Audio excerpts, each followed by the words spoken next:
కడప జిల్లా ప్రొద్దుటూరులో ₹1 కోటి ఎగ్జిబిషన్ నిధులను మున్సిపల్ ఖజానాకు జమ చేయాలని డిమాండ్ చేస్తూ మాజీ ఎమ్మెల్యే రాచమల్లు శివప్రసాద్ రెడ్డి రిలే నిరాహార దీక్ష చేపట్టారు.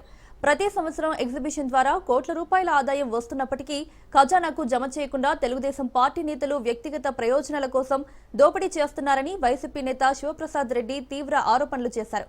మున్సిపల్ కమిషనర్ నిబంధనలను అతిక్రమించి డబ్బులు వసూలు చేయకుండానే ఎగ్జిబిషన్ నిర్వహించేందుకు అనుమతించారని ఆయన విమర్శించారు.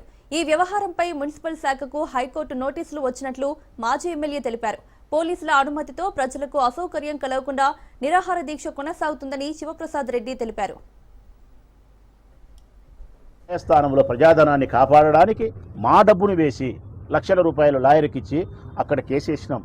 ఏమని, అయ్యా ఈ మున్సిపల్ కమిషనర్ గారు రూల్స్ ను అతిక్రమించి అంత డబ్బు కట్టించుకునే తర్వాతనే వర్క్ ఆర్డర్ ఇవ్వాల్సి ఉంటే డబ్బు కట్టించుకోకుండా ఎగ్జిబిషన్ నిర్వాహకులకు స్థలం అప్పజెప్పినాడు. ఇప్పుడు ఎగ్జిబిషన్ వాళ్ళు డబ్బు కూడా కట్టడం లేదు.